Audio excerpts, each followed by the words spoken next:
இன்றைக்கி meal maker குழம்பு எல்லாம் அரைச்சி போட்டு எப்படி வைக்கிறேன்னு பார்க்கலாம். அதுக்கு கொஞ்சம் மீல் மேக்கரை முதல்ல நல்லா சுடு தண்ணியில் ஊற வச்சுக்கிறலாம். ஒரு அரை மணி நேரத்துக்கு மேலே அது ஊறட்டும்.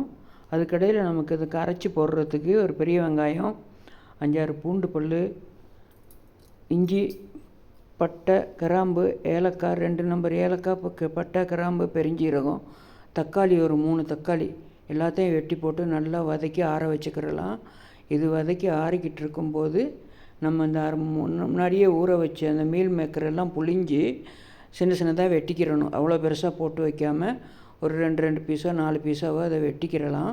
எல்லாம் வெட்டி வச்சுட்டு என்ன செய்யணும், ஒரு கடாயில் எண்ணெய் வச்சு இது தாளிக்கிறதுக்கு சின்ன வெங்காயம் எடுத்துக்கிறணும்.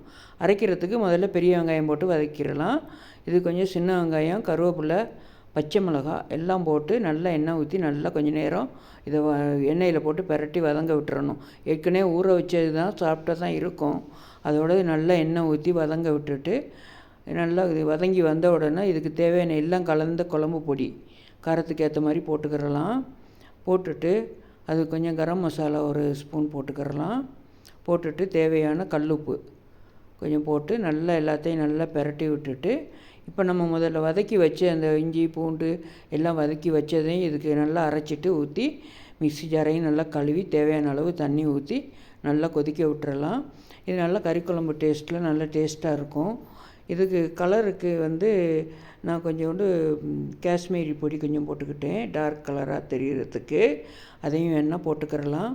போட்டு அதுக்கு தேவையான தண்ணி கொஞ்சம் ஊற்றி நல்லா கொதிக்க விட்டு வேக விட்டு எடுத்தால் நல்லா கறிக்குழம்பு டேஸ்ட்டில் மீல் மேக்கர் குழம்பு இருக்கும். இதுக்கு தேவையான கொஞ்சம் இந்த காஷ்மீரி பொடி கொஞ்சம் கலருக்கு போட்டுக்கிறலாம்.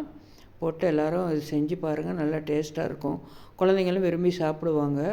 பிரட்டலாக வேணுமோ கொஞ்சம் கிரேவியாக வேணுனாலும் எப்படி வேணாலும் வச்சுக்கிறலாம்.